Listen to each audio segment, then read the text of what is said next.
दोस्तों ईमान जो है वो ऐसा होना चाहिए, वो बिकाऊ ना हो। जैसे दुनिया में हर चीज़ बिकने शुरू हो गई है, ईमान जैसी चीज़ भी दुनिया में पहले से और अब बिकती ही जा रही है। पर जो मसीह की तालीम है, बाइबल की तालीम है, वो इस ईमान को मजबूत करने के लिए आपकी इतनी मदद करती है।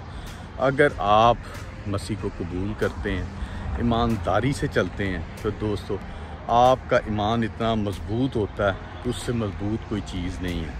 पर जब आप अपने ईमान को बेच देते हैं तो दोस्तों आप नुकसान उठाते हैं। आपका ईमान जब बिक जाता है तो दोस्तों आप में वो पावर ख़त्म हो जाती है, जो पावर मसीह ने, गॉड ने, जीसस ने दी हुई है कि आपका ईमान बहुत चट्टान से भी मजबूत हो, हर चीज़ से मजबूत हो।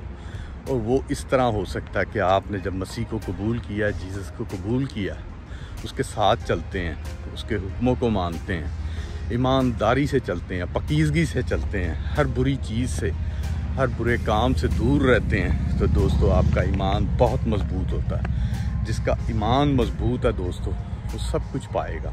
तो दोस्तों आप ईमान की मजबूती लाएं, जीसस को कबूल करें, मसीह को कबूल करें। तो प्रेज़ द लॉर्ड। जय मसीह।